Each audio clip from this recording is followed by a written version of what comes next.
So welcome everyone. Thank you for joining us for another artist talk. Today we're with Hangama Amiri and Muheb Esmat in conjunction with Hangama's exhibition at Cooper Cole. It's a solo exhibition called Mirrors and Faces. And my name is Magdalena Samakis. I'm Director of Research and Artist Relations here. And for those of you who are joining us from outside of Toronto, Cooper Cole is a commercial gallery and we're based in Toronto, and we've been here for since 2012. And we represent a mix of Canadian and international artists. I'll introduce our two speakers today. Hangama Amiri, the artist, works predominantly in textile. She creates images that reflect on ideas of home. She uses a painterly approach to color and materials to reflect on how everyday objects are imbued with cultural memory. She received her MFA from Yale University and a BFA from NSCAD. She was a Canadian Fulbright and postgraduate fellow at Yale University of Arts and Science, and has completed residencies at the Banff Centre for Arts and Creativity, Joya AiR Residency Program in Spain, World of CO Residency Program in Bulgaria, and at Long Road Projects in Jacksonville, Florida. Amiri won the 2011 Lieutenant Governor's Community Volunteerism Award and the 2013 Portia White Protege Award. She has exhibited internationally at T293 Gallery in Rome, the New Museum in New York, Banff Centre for Arts and Creativity, Contemporary Art Gallery in Vancouver, Paramo Gallery in Guadalajara, and Charles Moffett Gallery in New York, among many others. Amiri now lives in New Haven, Connecticut, and she is joining us from there today. And sorry, I just want to let everyone in.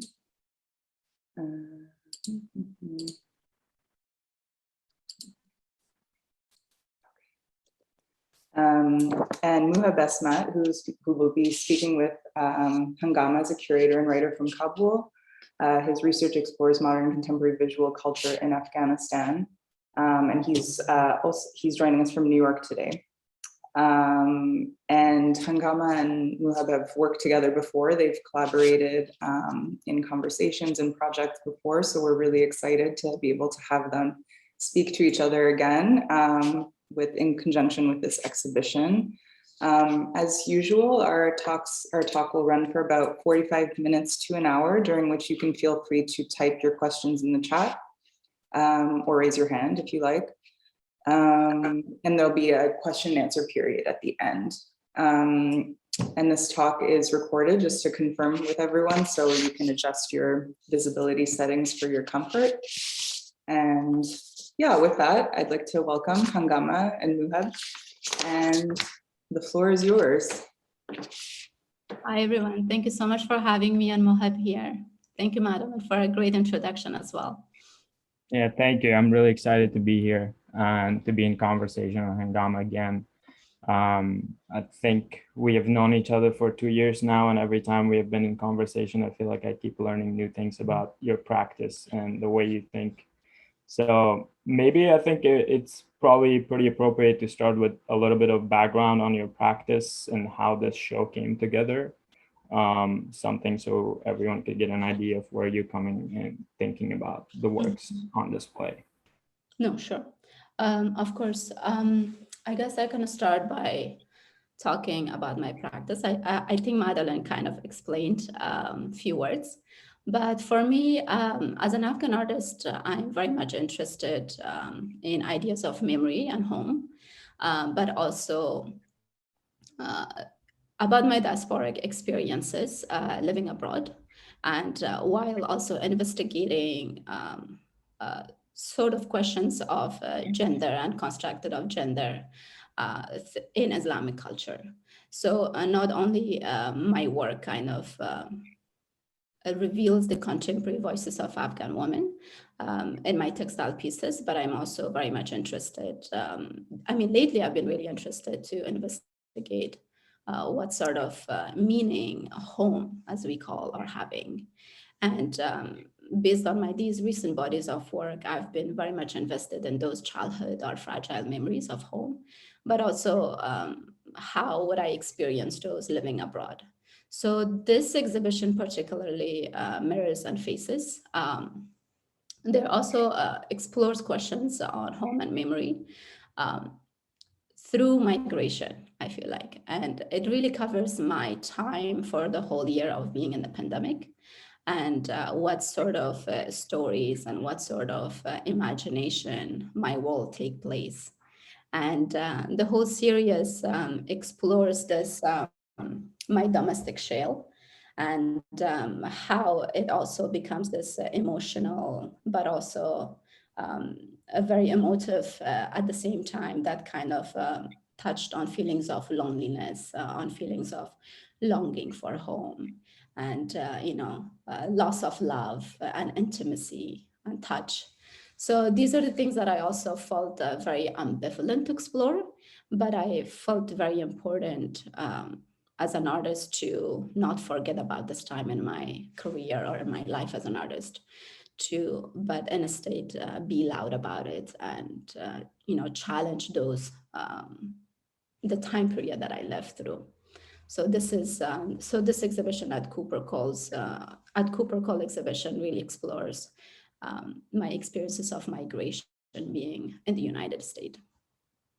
I think, yeah, that's very interesting to me, because I think the concept of home, like as we've talked before, has gone through most of your work, especially the past, like home and experiences of diasporic identity, and like how we are shaped as someone who leaves one country and moves on to the next one, and what kind of things you take with you and what kind of things you leave behind, and the things that come in between and find a new meaning and shape. Like I'm trying to see. Okay, so like in some way, as an outsider looking at the new body of work, it feels to me that this is like a next step in what you have been creating. Like the two exhibitions you did before, one was about the bazaar, and then the second one, you came more close to home in your own feeling that you're living in Connecticut for the time, and you came and explored this existence of the Afghan diaspora in New York in Kochi market, where you're looking into the food, but also the kind of presentation of it, and what do we, in these little moments, what do we see of ourselves in it? So like, can you talk a little bit more of like how that step and how you moved from the bazaar, the outside, to the market that gets a little more contained, and then you come into your place, like something you mentioned that's like, of course, as a consequences of all being locked down, but at the same time, how's that move your own work, the trajectory of like every show coming closer and closer to being very like your body is very apparent in it compared to the ones before? Yeah, I think this is a very thoughtful question, Mohib. Thank you for that. I feel like you're kind of speaking about the individual or the collectivism. I feel like if we can approach ideas of home, it could be also approached through individual perspective, but also collective. So for me, living in America or living in the Western, societies, and missing home and not having access to go back, for me, during the pandemic, I was very much interested to put myself in the shoes of the public in order to find those diaspora communities of Afghans in New York City, for me to find a sense of familiarity or belonging. So what is, if it's even from, taste of kebabs or a smell of Afghan food on it, in the Queens of New York, or also like the textiles and the fabric shops that I have, found in Chelsea. So for me, even having a communication with these people were very important to understand my belonging, my sense of being in here. So it becomes like a collective experience, right? So I have to go outside to find these things and find my existence. But comparison to this body of work, as you mentioned, it's also very self-biographical too. But that self-biographical could also be a shared space, because yes, we live in a pandemic situation, or we have lived in this pandemic life. It was a collective experience, right? So this I hope my work could also like reflect a shared space for those people who are also like me, as an immigrant person living in the United States, and what sort of ideas of home and missing family they shape, they take shape. So for me, in this body of work, I really wanted to kind of dive into my own body as its own interiority, and kind of see the psyche elements in them. So I know that I'm really noticing from my practice, because like working with home from a very far distance, they sometimes become about feelings, not so much about a physical or like a territory context. So for me, I was really interested about those, sensorial experiences. So that's why I have taken a different approaches about home, both as a collective and also through an individual. Yeah, I hope I answered the questions. No, So you did. I think something you really point out there is this idea of the collective experience. To me, what I think there's both truth to it, but also there's something that we need to think further about the consequence of the pandemic as being a collective experience to some extent. While some of it depends on a lot of other reasons, that like the same wasn't true for everyone.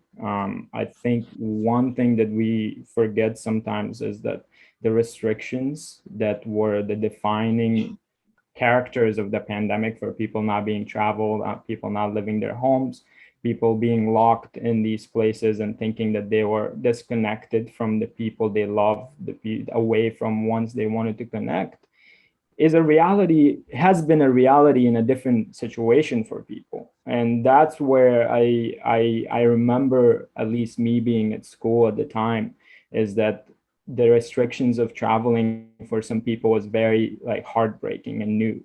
While at the time, to me, it felt like it, because of having an Afghani passport, that has never been a privilege, that is always given. And how do we evaluate and write these histories and visualize this moment, not thinking that it was, yes, it was shared in some extent, but at the same time, as you show your work, there was other little ways or other contextual situations that we have to, when we think about the pandemic and the history and the moment, we'll have to think about it. So it's not the same bigger perspective of like it was a shared experience, but how was it shared, and how, in which moments does it change?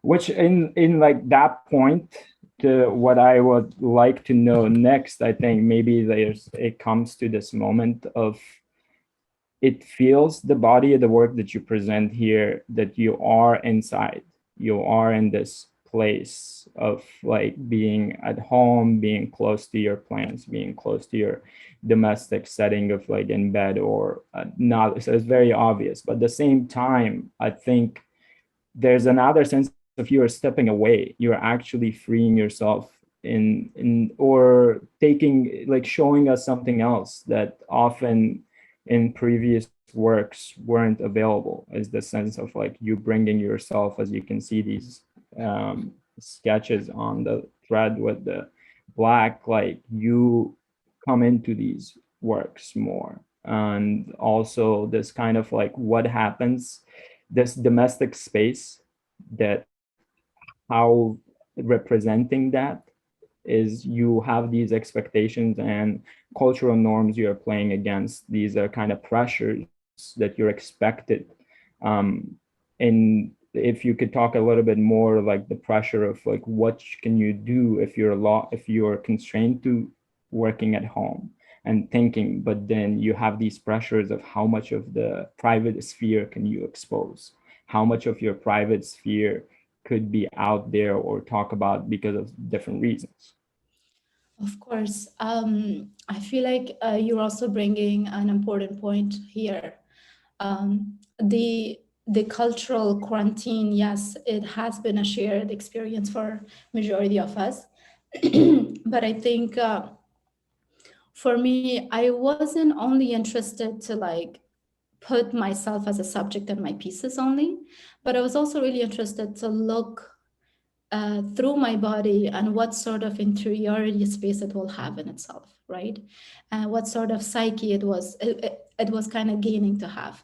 So for me, I felt really humble and sort of ambivalent to represent emotional feelings. It's something that I've always felt uncomfortable to reveal to public or reveal into my textiles. But I think since this time period was also a very challenging time for me, that I encountered, like personal challenges that I encountered. So for me, like I felt like a little bit more empowered to not be afraid of who I am and who I have become. And that's why through those layers of complexity and layers of different sort of personalities and like different sort of challenges that we kind of mentally were having as well. That's how I went through this world and kind of wanted to explore what sort of imagery it will take. Like for example, this image that you have on the left side is called a wounded deer.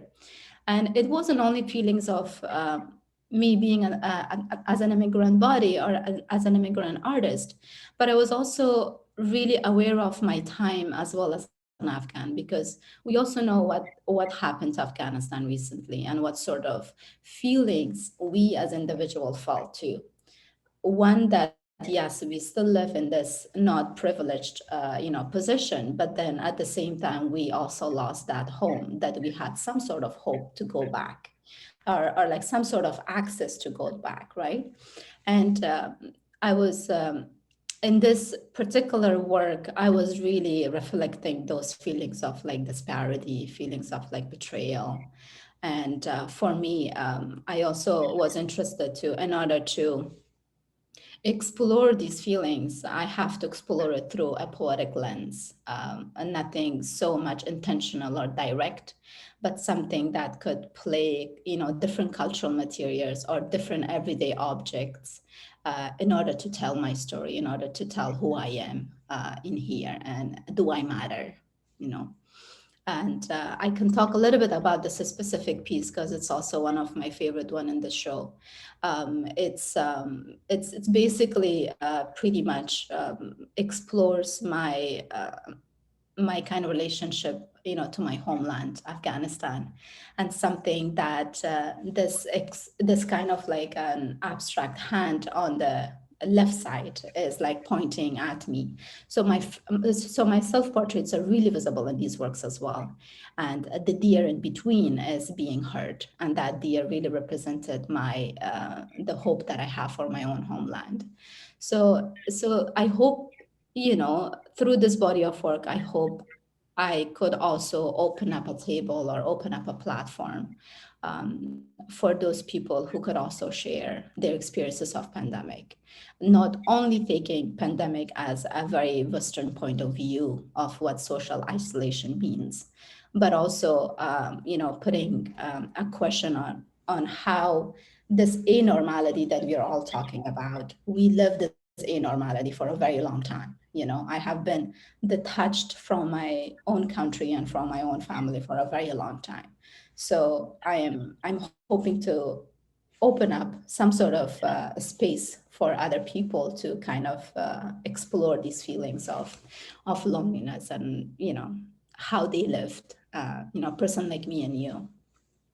But I think there's like I want to like what you're saying is very important, and like I want to reiterate that what you're doing in the context you're working with, it's very much like you're trying to talk about something that could have consequences, and has things that you have to really push back against, and the stakes are far more higher. And how does that affect, like, I think you kind of talked about this thing of like the poetic and the indirect, and how one way to mitigate these pressures and how one way to work against the structures that are oppressive in sense, but also still have a lot of say and power. whether it's back home or if you get out in the diaspora communities, this kind of gendered spaces, this kind of gendered expectations of how you're supposed to present your work, but at the same time, from the outside perspective, like what is an outside institution, and when someone, people who aren't Afghan, when they look and think about art and culture and what they expect, their expectations. So you have pressures on all both sides. So how do you think that indirectness kind of helps and mitigate both sides? It's not just like you aren't being put into boxes and expected to act in or create in a singular narrative. Which comes back to this moment, like what you mean, you're here talking about this while the country itself is in a state of chaos. The place is where people are in another cycle of destruction, in another cycle of future seems as dark as it could ever be. And what it could hold seems like for 2 months now, there's almost no state, and people are being banned from their rights to education, women, and right to work. And it's kind of like all these things happening. What history happens so fast that sometimes I think it's far too fast for us to digest. And how can we make something direct when the digestion needs time? So I think the mitigation of the poetic and indirect could, having a door open for possibilities, is something that comes from the consequences of the moment. But I wonder what your thoughts are on that. No, absolutely. I think I can think that I'm very much interested to, connectivity. And in every piece that I work, I always think of my relation between the East and West, and what sort of, if I could be a string in between, and how can my diasporic experience could also have a relation to, my people back home, let's say. So I've always, saw myself in this in between spaces in order to find a gap in between to tell my stories, right? So it's never been one way or the other. It was always two-sided at the same time. So, I mean, at the end of the day, I'm very much looking forward for connectivity. If my work could connect like you and other people, then I feel like I found the ground, or I found the language of this universality of shareness, right? Of share of the experience, whether it's like by specific elements, whether it's by specific, symbolic, cultural materials that I'm representing through fabric. So I guess it's really important for me to connect, and if I could find that a space to connect, I think that there's something else, like what you're saying is also a manifestation of your lived experience. Is that the work you're creating, in the sense of the visual vocabulary that you bring, but also the lived experiences that you kind of portray in here, are consequences of you being in these different spaces, and how you mitigate being. I think one of the things we have to think about is all these people leaving the country, all the refugees, what life means after for them, what will be the pressures and the things that they have to live on, even if they find a safe place outside, what kind of safety is given and what kind of safety is not, and what kind of life. And that's a question that I think you do bring in a way in this body of your work, that you are asking me as the reader and as the one who is looking at it, is what kind of topics and what kind of life do we are talking about as the refugee experience or as the diasporic experience, if that makes sense. Like, it's kind of this expectation of boxes of what you're supposed to be and what you're not, and how do you do that and portray. So maybe, like, I think a little bit more going back to these works that I like currently on the screen, if you can talk a little bit on all three of these. Like, I think there's like different interests, there's a relationship that comes out both in the visuals, and where like the crying eye in the corner, like a little bit about the parrots, and I think there's the symbolism, or how do you think about the symbolism, and what do you hope with it? Yeah, absolutely. In these particular, in these particular pieces, again, I think the feelings of ambivalence or the uncomfort feelings that I've had, it was a very challenging for me to reveal them and explore them in my textile pieces, like such as just crying. Crying in itself is a very private thing that we do at home in our inside, spaces. And such as, like when you feel exiled, even in a different home, in a different space, you do feel this sort of like isolated body, right? So for me, during this time, I felt that really close to me. I really felt this like loneliness, or I really felt this longing for something that I wasn't quite sure what it was. But definitely that's how like an immigrant body might feel and think. So, but in these pieces, I'm kind of like exploring them very like vividly and very like colorfully, as if it's like a manifestation of my life, of this time period, right? And the colors are really bold. The symbolism are really, vivid as well. In the piece that is, there's like hands and there's like tears from the eye. And the eye kind of represents for me, the nature is crying and how that nature impacts our daily home, our own space, right? And the windows in that space also represents like the only access that we had was through this screen and beyond, right? And I mean like nothing beyond than that. And so for me, like having these kind of symbolic elements was very important to kind of make up like a story, and how these kind of like everyday objects would also come to my dreams and come to my everyday reality, and what sort of stories they were having or they were taking shape. So it was like a lot of internal dialogue with these things. And especially on the other one, the representations of bird and plants were very visible because again, it was this time was also in here. I mean, speaking in here in the Western societies, I think for me, living abroad, my relationship with nature got really close. I think that was the only space that I could feel mentally healthy and mentally refuge. You see, so that's why I was really interested to bring again the foliages, the birds, as if they are my protectors, as if they are my shields, and as if they become like my guardians, things and like creatures. So for me, it was really important to explore and not be afraid of whatever I would see every day and bring them into my studio and try to reveal those uncomfort feelings. So yeah. You had a parrot in the studio or no? Do I have what? Do Sorry. you have a parrot? Oh, I wish I did. Okay. No. I mean, yeah, I mean, it's interesting because this particular piece, it's a self-portrait, of course. The green parrot, that definitely is cultural to me because me and you grow up with so many sounds of doves in Afghanistan. So for me, or even birds, like one of my uncle, God bless him, he passed away a few years ago, and he had so many amazing, beautiful birds in his home in Panjshir Valley.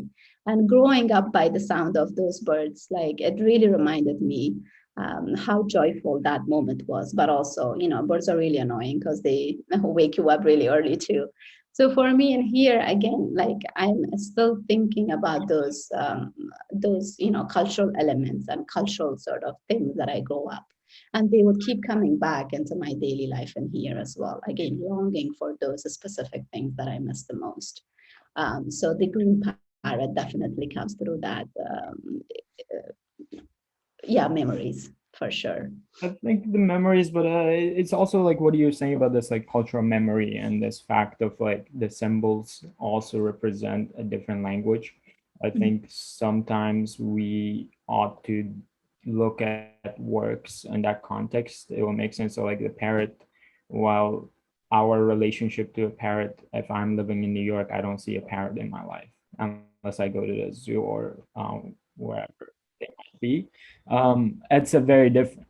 in how often then it's a reference as used as a symbol, like in the better literary context or in artistic context back home as representations of beauty or as representations of a soul, a bird as a soul, and what kind of like then power does that bird have if we see a bird as representations of a human soul, because the bird often is then caged in some way, or the parrot. One of the things that is people are more interested into why they keep the parrots, because they can talk, but they can only talk what you teach them.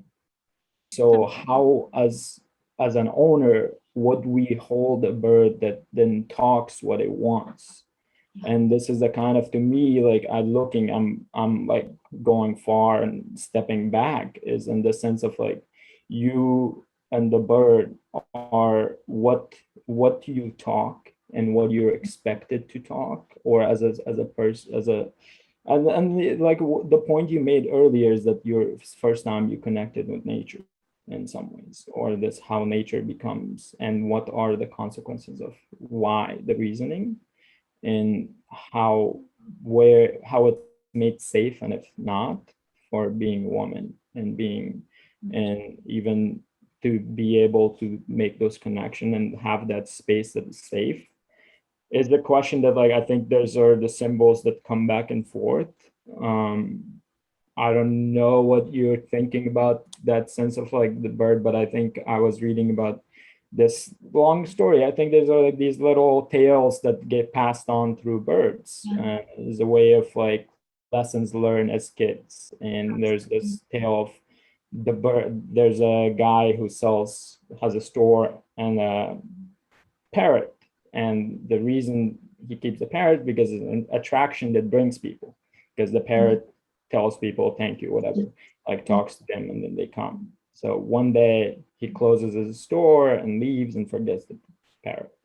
And there's a cat, and the cat tries to catch this bird, and they run around. Basically, a lot of things just get displaced, and there's everything on the ground. The next day, when the owner comes and opens the door, and the cat leaves, and the parrot comes and sits on the guy's hand, and out of rage, the guy hits the parrot, and somehow the parrot goes bald, which I don't know how, but it's a tale. And then the parrot sees a bald man and says like, wow, did you do the same thing? Like you destroyed someone's store, like throwing stuff that you're bald. And this kind of seeing yourself in the other person, in the signifiers of like my actions, my consequences. In the sense, like you and the bird in the same place, as in my view, like what kind of things does it say about the state you are, the kind of openness you feel in expressing, and the structures that you hold you back, and the kind of societal pressures that we put on people, and we expect them to only be this one person. And specifically, as we were talking earlier about being an Afghan artist or an Afghan woman artist, and the volatility of the moment and what you're expected of. Yeah, I mean, these are really interesting points, Muheb. I feel like for me, representation of birds or symbols of birth, if we could go back a little bit for that, so I could be in the same kind of theme to talk about. I feel like, birds are really interesting creatures, right? They historically and basically in the art context, they have definitely been used as a symbol of, propaganda and resistance, as a symbol of even for peace. But also, they also become this, symbol for like a messenger of, bringing good news or bad news in our folk tales, right? So for me, in here, in my previous bodies of work, the representation of birds were very visible too. And for me, I just felt like, this creature was like this feminine thing that, sometimes I had a hard time to express about my sexualities through a poetic language. But, but I think when I used birds, or when I used different kinds of bird, they become this kind of my true friends in order to tell my stories in this complex kind of world that I exist. So they definitely been my kind of best friends for some reason, because they could be my second self that could tell my stories if I can't tell it literally, but they can abstractly and beautifully even too. So sometimes in my previous work, I would feel like I am the bird, or as if I am the bird, in order to tell my stories and my textile pieces. And then here again, like there's a self-portrait, having a mirror and looking at myself, but then this 2T is protecting me. It's giving me like a shield. It's giving me, like a friendship. Because again, it's based on my, memories of back home again. I think when I start thinking about home and family, those were my protectors again. So that's how it keeps coming back too. It's a very cultural thing that keeps coming back, and every time when I work with them, they create a different stories, a different space. So I think like this idea of different stories is very like feeds into this next slide. This thought of like what else is there, what kind of experiences are out there that we haven't talked, we don't want to talk about, and this kind of idea of intimacy and love, and this thought of like connections in different realms, not just like I think like love and intimacy is something, a conversation that is often we less talked about, but all if it's talked about is through poetry or through a sense of like there's still cultural boundaries and how you approach it. And especially in art, I think in my understanding of it, we talk very less in the context of back home. And if we do, it comes from a different kind of, I think there's a class divide in some ways, that a lot of love related art or intimacy related art is not as respected, or people don't want to talk about it because the more political, the more out there work, but actually love is itself is a revolutionary act, and an act in the context, in the sense of expressing that, or that intimacy in a context that is so far or wants to ignore. That doesn't mean doesn't exist. Actually, these experiences are existing everywhere. We just haven't given them the light, which I think you are in this body of work. You're bringing this, directing the viewer to, okay, let's talk about these human experiences. Let's ponder about this for a little bit. Like if you can talk a little bit more. yeah, no, absolutely. I feel like sometimes like it's good to not to be afraid. It's good to be who I am as a woman, and what sort of maybe other experiences I have, and I should not be afraid of revealing them. So I think this time period of me, it was also like a pause and questions about those feelings that were not spoken of, let's say. And that's how like I try to bring them, I try to kind of celebrate them and kind of not be afraid of it, and to be in that, ambivalent, position again. And it's like a love and hate relationship too. I mean, I understand that in majority of, like, let's say east side of artworks, the figurative representation, or like representation of intimacy and love, it's sometimes being censored or sometimes being not spoken to, right? So for me, at the same time, like I have this privilege as an artist, and this space as an artist to like let me make a history about it. Let me make a slice of reality of who I am, and maybe this could be also a shared experience with other people who are struggling the same thing as me, right? Like even in this picture that you have on the right one, the representation of wine as a celebration, or the representation of grapes, and the qabli palau plate, and these are all cultural, but also Western as well. But then they're also poetic, right? We all know that. I mean, me and you maybe know that in Persian poetry or Farsi poetry, there's a lot of use of wine, and use of sort of being unconscious, being this kind of the other body, it's really loudly expressed through the male point of perspective, right?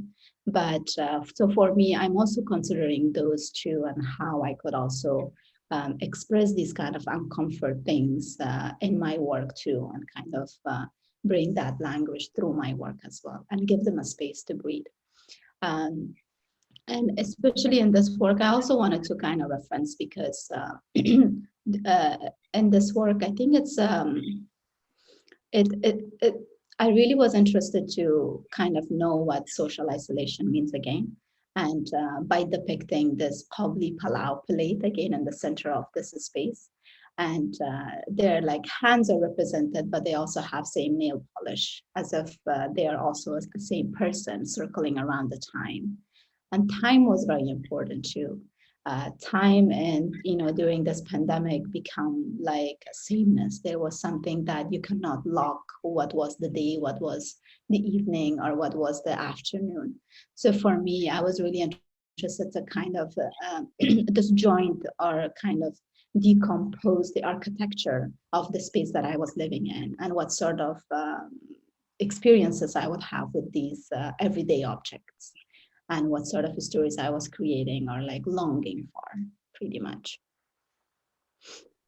Okay, that's honestly, that's a lot of, it's very brave, knowing what kind of pressures and the way that you work around these, and the language that you create. I think what you're talking about, this idea of how there's a tradition of speaking about intimacy, but it's very male dominated.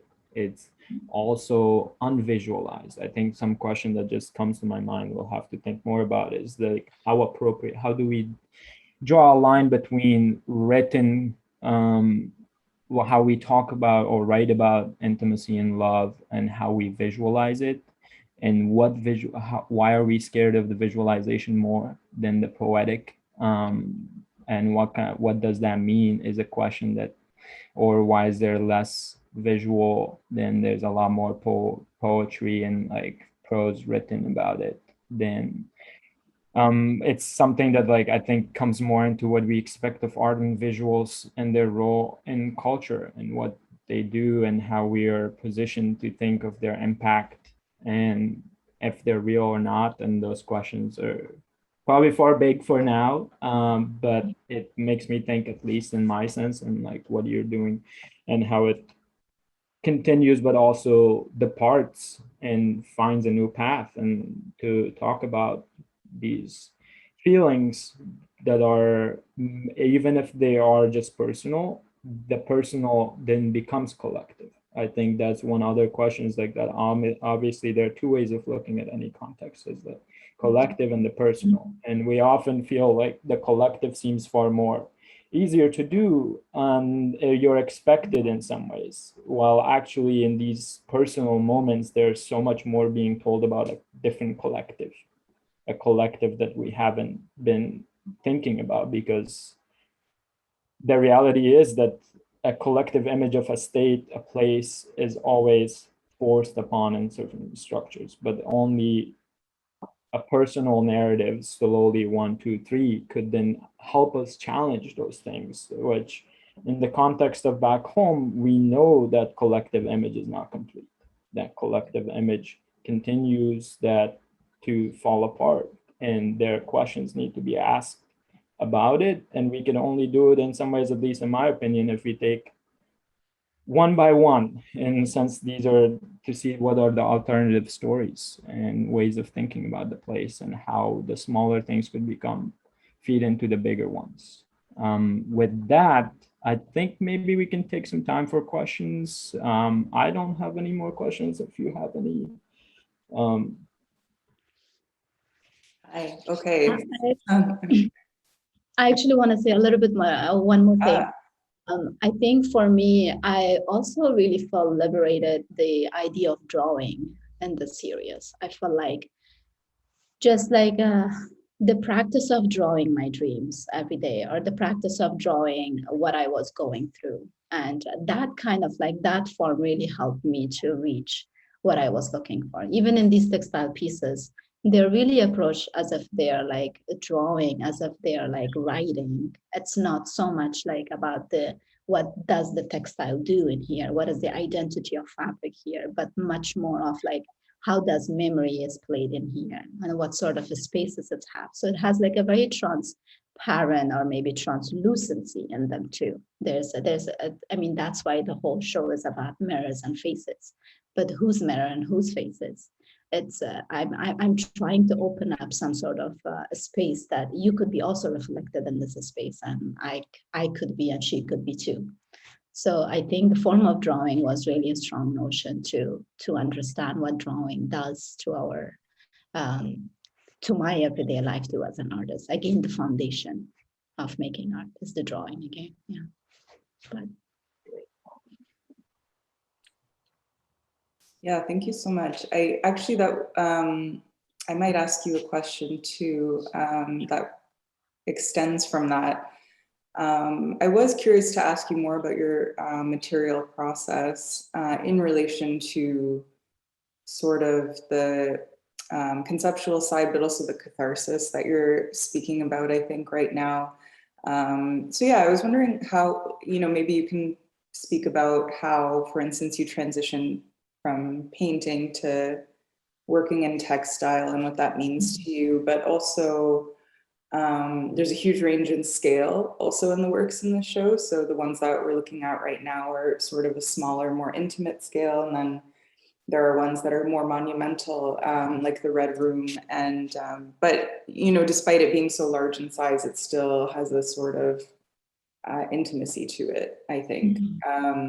So I was wondering if you could speak a bit about that relationship between perhaps material and lived experience and intimacy in that. Absolutely. I feel like I always tell myself that if I wasn't a painter, I wouldn't be a good textile artist, or I wouldn't be good at using textile or fabrics.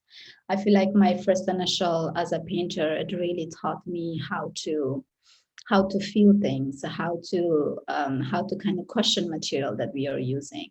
And yes, of course, I had this bad relationship with painting or painting material in itself. But since I was really interested in working through memory, working through my cultural memories through painting, I think painting was not giving me that, connectivity, that kind of immediate, connectivity to it. So I think it's like materially speaking, right? Since I was also interested to paint these different textiles from these countries that I grew up. So for me, slowly, I kind of began to question the material again on the subject that I was painting. And that's how I began to collaging, cutting. Just 1 second.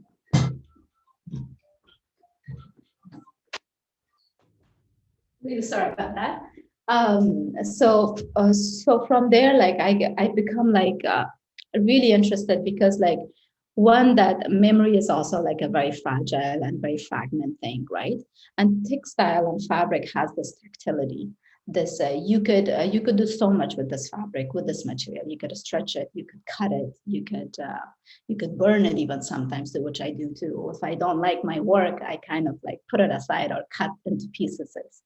So for me, that kind of transition really opened my world to this fragile memories that I've had. And it really allowed me to build those spaces through fabric, through using this weaved sort of experience. And yeah, what was the other question? No, I think that's, I mean, yes, I will ask you, but I love the way you explain the fabric as having this like generosity that you could, work with it a little bit more. I'm gonna interject there for 1 second. Sure. I think there's also something that we could remember, that's like relationship with mediums we have, in a sense, like as what kind of like painting and its availability and how comfortable you feel is by how your life grows around it. If I'm around painting and paint and things, I'll be more comfortable in the sense, and the relationship, at least from my Hangama, you can tell me, is like, and it's most clothes till recently now that like in the past decade and a half or decade, people buy ready-made clothes. But before that, you will buy the textile, either give it to a tailor to fix it for you, man or woman, or you fix it yourself in some ways to make your clothes. So those kind of relationships of this connection between the material, I wonder how it influenced you, but I could also see how that could make it far available in your thought as a material to be used. Mm-hmm. Yeah, I mean, I definitely feel sometimes I am the tailor and I am making a perfect shape of dress or fashion or even quilt, let's say. But I think you're bringing an important point here too. Like maybe I can mention this, that in my previous bodies of work, when I would use textile or specific cultural fabrics, it was because of its own representation, of its own identity, to have a space in my work, right? It was questioning where this fabric would come from and why geographically it's important in my work. But in this series, I wasn't really approaching that, but I was really approaching fabric as like a thin layer of like paint, because that's why they're so painterly approached too. It was much more about my relationship of color, texture, and my feeling of the surface. Because in majority of times, if I could go back to Madeline's question, like how I kind of transform from fabric to, I mean, from painting to fabric, it was also, I still work with color pencil, I still work with drawing, I still work with gouache painting when I start my textile pieces. So every time when I even go to these fabric stores, I bring my sketches with me. And through the sketch, whatever color palette I have, I select and choose a specific fabrics in relation to those palette that I have in my sketchbooks. So again, it's really painterly approached at the end when I work. And for me, yeah, I mean, fabric has so much functionality that you can think of. It's not being structured in one frame, but you could make it so many different frames, so many different directions if you wanted to. And that's how the importance of a scale comes in my work a lot. Sometimes I work very intimate and intimate pieces because they are kind of like a pages of my of a diary that I have written. You know, I kind of like want to have that sort of sensorial experience as a viewer too. That it is intimate. It's a portrait. It's not so loud, but like compared to my larger pieces, I want to have this immersive experience with textiles, as if you're being enwrapped around that space that is being represented. And I wanted you to enter that space and see how you will feel. Again, fabric does so much. You know, you can make your whole world out of it. And that's how I feel really free about being a tailor as well at the end, and being that personality sometimes too. Yeah, absolutely. And yeah, I mean, that's so well said. And I think also there is an intimacy to them when you see them in person as well. And I think like even in this work on the right, how the wine sort of spills over. I mean, that's a sort of traversing of a boundary that you couldn't do with painting. And it's sort of almost like in person, when I look at it, it sort of reminds me of when you look at a textile and it's sort of, you know, if it's made by a family member or something and it's kind of one corner is a little bit longer, you know, and it's like, because they just made it and maybe it was just stretched over time or something. And there are hints of that to me, that sort of also history of touch and how things carry memory, just not in their representation, but also in their existence, which that really is felt with the material. Yeah, my other question was about the scale, and just how intimacy and scale works with your works as well. Yeah, as I mentioned, a scale is really important. You know, I want sometimes as if you feel so small to it, as if you're also in that space of my memory or a space of my psyche in order to know my world. And that's how it really opens up. You know, again, fabric, you got to stretch as many you can, as much as you can. But also, like, I'm also interested, before when you just mentioned about the spilled wine coming out of the frame, you know, like if we think of memory, it's like an event. It doesn't have a perfect edges and it's imperfection. That's what I'm attracted to. And I can do that with fabric only. That's why I'm really interested to, like, at the end of each piece that I make, it's never becomes perfect edges. And I leave those happy accidents such as a spell of wine. It's still in its own emotive and emotion kind of a space, as if it's dancing around, as if it's being a single person again too. These topics you're covering in your work are very real to a lot of people and will continue to become very real, and in this sense of being in between two places, and the kind of things you carry and the kind of things you want to leave behind and what you could and can't. And that's something that I think for another generation, sadly, is going to be the truth, that this is what 4 or 5 decades of continuing people only option to live a life that you can enjoy or in some way feel secure and feel like you are getting some kind of meaning out of it, is to leave the country for consequences of different both imperial interest in the country, local leaders who have destroyed the ambitions of, like, just used it the moment, and then we constantly fell in this place. But at the end, it's the people, it's this kind of the public that we have to keep in our thoughts and how we could help.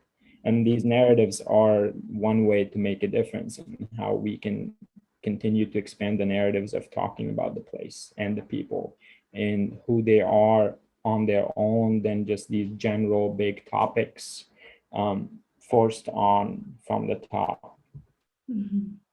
No, absolutely. I think it's a great message you're also giving out there.